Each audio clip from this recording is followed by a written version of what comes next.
एकदम हम लोग डिस्कस करने हैं बहुत ही इंपॉर्टेंट टॉपिक पे UPSC civil services IAS exam major changes. Recently parliament में एक रिपोर्ट टेबल किया गया है regarding the review of functioning of recruitment organisation of government of India. 3 अगस्त को यह राज्यसभा में सबमिट किया गया है। Let us discuss the important things now. तीन चार चीजें जो इसमें अच्छी और डिस्कस की है, वो फर्स्ट है कि टेक्निकल बैकग्राउंड के स्टूडेंट्स ज्यादा पास हो रहे हैं, दैट इज अराउंड 70% के आसपास स्टूडेंट टेक्निकल बैकग्राउंड। दूसरा, टाइम ड्यूरेशन जो है, जो यूपीएससी एग्जाम कंडक्ट करता है जिससे 12 से 15 महीने लगते हैं, उसे रिड्यूस करना चाहिए। और तीसरा, प्रीलिम्स का आंसर की प्रीलिम्स के एग्जाम के बाद पब्लिश करना चाहिए, ना कि फाइनल एग्जामिनेशन के बाद। विदाउट वेस्टिंग टाइम चलो सारी चीजें डिटेल में डिस्कस करते हैं। पहला, इंटरव्यू के बारे में भी कमेटी ने एक कहा है कि जो स्टूडेंट सिलेक्ट करते हैं, शायद ऐसा हो सकता है कि कभी कभी उनका एप्टीट्यूड और इंटरेस्ट में not be suitable for particular post के लिए सुटेबल शायद नहीं हो सकता। तो इसमें यूपीएससी ने भी काफी अच्छा जवाब दिया। यूपीएससी का कहना है कि बच्चों का एप्टीट्यूड, लॉजिकल एक्सप्रेशन वगैरह सारी चीजें हम इंटरव्यू में चेक करते हैं। That is good, yes it is good. Second, और जो इंपॉर्टेंट टॉपिक है और जो बहुत सारे बच्चों के मन में डाउट है, किसे क्या बदलने वाला है क्या, लिसन केयरफुली, पहले देखते तो है क्या। सामने आपको टेबल दिख रहा है, उसमें क्लियरली दिखा रहा है पिछले 10 साल का डेटा में क्या दिखा रहा है कि इंजीनियरिंग बैकग्राउंड के स्टूडेंट जो है वो अराउंड 50 to 65% है। मैं फिर से रिपीट कर रहा हूं, पिछले 10 साल का डेटा दिखा रहा है इंजीनियरिंग स्टूडेंट्स कितने हैं, 50 से 65%।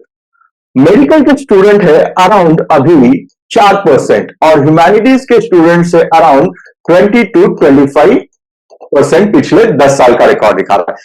सो दैट्स रीजन बहुत सारे लोगों को ऐसा लगता है कि ये एग्जाम साइंस या टेक्निकल स्टूडेंट्स के फेवर में है क्या। बट मेरा आपको कहना है कि थोड़ा रुक के थोड़ा सोचो, थोड़ा 1 मिनट दीजिए मुझे प्लीज। अगर ये टेबल ठीक तरह से देखते हैं तो इसमें मेडिकल स्टूडेंट्स का नंबर 14% से गिरकर वो 4% पे आ चुका है। इसके पीछे क्या कारण है? क्या ये कारण हो सकता है कि मेडिकल एजुकेशन बहुत ही कॉस्टली हो चुका है इंडिया में? आज अगर एमबीबीएस करना है प्राइवेट कॉलेजेस में तो 1 करोड़ के आसपास, थोड़ा बहुत ऊपर नीचे हो सकता है, बट 1 करोड़ के आसपास मुझे जितना पता है फीस होती है, जो कि अफोर्डेबल मिडिल क्लास या पुअर क्लास के बारे में तो पॉसिबल है ही नहीं। तो जाहिर है, तो उसकी वजह से जो मेडिकल करते हैं वो उसके बाद ये सर्विस ज्यादा प्रेफर नहीं करते होंगे। क्या ये रीजन हो सकता है? चेक करना होगा। दूसरा, आपका कहना है कि सर इंजीनियरिंग के स्टूडेंट ज्यादा है, बट लिसन केयरफुली, जो बच्चों को 10th और 12th में अच्छे मार्क्स मिलते हैं वो मोस्टली पेरेंट्स की भी इच्छा होती है कि उनका एक अच्छा करियर होना चाहिए। और सिविल सर्विस लाखों बच्चे देते हैं, बट लाखों में से क्या लाखों बच्चे पास होते हैं? नहीं, यही पे कहा गया है कि सिर्फ 1000 के आसपास बच्चे पास होते हैं। तो ऑब्वियसली अगर सिविल सर्विस नहीं होता तो आपके पास ऑल्टरनेटिव करियर भी तो होना चाहिए, ये एक पहला रीजन। दूसरा, कुछ साल सर्विस में सिर्फ इंजीनियरिंग की नौकरी करने के बाद भी आपको लग सकता है कि इंजीनियरिंग से बेटर चॉइस मुझे सिविल सर्विस हो सकता है। तीसरा, अगर देश के लिए कुछ करना है, समाज के लिए कुछ करना है, तो ऑब्वियसली सबसे अच्छी चीज क्या है? Join politics. बट पॉलिटिक्स में सक्सेस मिलना इतना आसान नहीं है आम इंसान के लिए। No doubt there are rare example कि जो टॉप पोजीशन तक पहुंच सकते हैं, बट वो रेयर एग्जांपल है। तो ऑब्वियसली कोई भी एक मिडिल क्लास हो या गरीब बच्चा हो, तो उसके लिए अगर समाज के लिए कुछ करना है तो एक अच्छा सर्विस देश में जो अवेलेबल है वो है आईएएस और सिविल सर्विस एग्जामिनेशन जिसे हम कहते हैं। तो जाहिर है उन्हें वो देने का अपॉर्चुनिटी मिलना चाहिए, यस, और वो मिल रहा है, यस, और आगे भी मिलता रहेगा, यस, मुझे पूरी गारंटी है कि वो मिलता ही रहेगा। सो इंजीनियर क्यों सिलेक्ट करते हैं, उसके पीछे ये रीजन है। तीसरा, ह्यूमैनिटीज के बच्चे अगर आप देखेंगे तो मोर और लेस सेम ही है। आपको सिर्फ 2012 में उसका नंबर ज्यादा लग रहा है, बट डोंट थिंक 2012 में यूपीएससी ने चेंज किया था। हो सकता है मेंस एग्जामिनेशन के चेंज की वजह से कुछ इंजीनियर्स ने उस साल या टेक्निकल स्टूडेंट्स ने एग्जाम नहीं दिया होगा। और एक चीज जो मैं आपको बताना चाहता हूं कि इंजीनियरिंग के स्टूडेंट्स हो या मेडिकल के स्टूडेंट्स हो, वो अगर ह्यूमैनिटीज के सब्जेक्ट लेते हैं, for example history, political science, geography, public, ऐसे सब्जेक्ट लेकर अगर एग्जाम क्रैक करते हैं तो वो तो अच्छी बात है।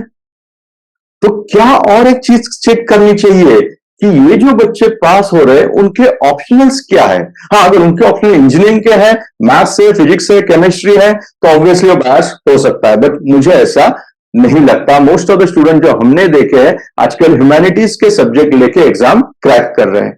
ये नेक्स्ट चीज क्या है, लिसन, नेक्स्ट चीज जो इंपॉर्टेंट हमें लगती है वो है कि इन स्टूडेंट्स के फेवर में क्या दिखता है। लिसन, एग्जामिनेशन 3 स्टेज में आप कंडक्ट करते हैं, प्रीलिम्स, मेंस और इंटरव्यू, और तीनों एक ही इसमें आपको क्रैक करना है। बट मेरा आपको एक ही सवाल है सभी स्टूडेंट्स को, सभी देखने वाले लोगों को, कि अगर आपने प्रीलिम्स ही क्रैक नहीं किया तो क्या आप मेंस और इंटरव्यू तक पहुंच सकते हैं? आप बोलोगे सर ये क्या आप क्वेश्चन भी पूछ रहे हैं।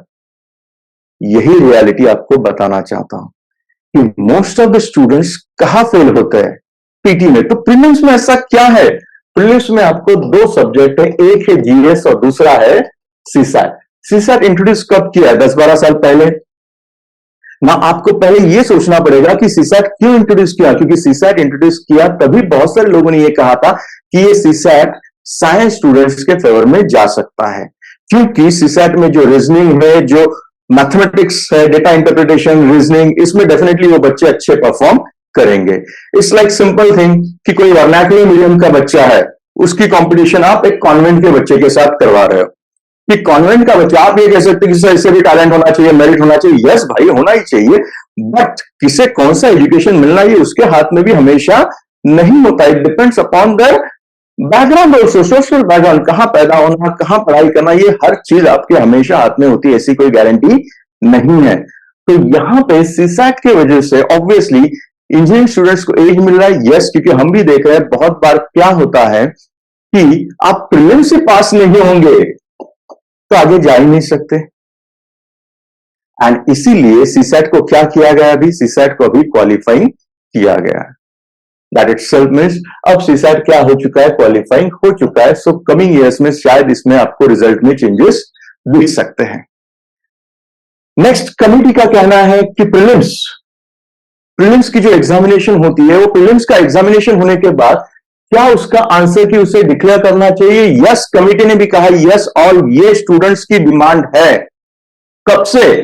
बहुत सालों से स्टूडेंट्स की डिमांड है कि प्रीलिम्स के आंसर की आप फाइनल एग्जामिनेशन, इंटरव्यू होने के बाद मत डिक्लेयर कीजिए। तो आपको डिक्लेयर करना है तो प्रीलिम एग्जाम के बाद डिक्लेयर करो, जैसे कि बाकी बहुत सारे एग्जामिनेशन करते हैं। State service commission like MPSC करता है, बहुत सारे इंजीनियरिंग के एंट्रेंस वाले करते हैं, so that there will be utmost transparency. Please, there is no question about UPSC paper. UPSC के पेपर का स्टैंडर्ड बहुत ही अच्छा होता है, वो एग्जाम काफी अच्छी तरह से कंडक्ट करते हैं।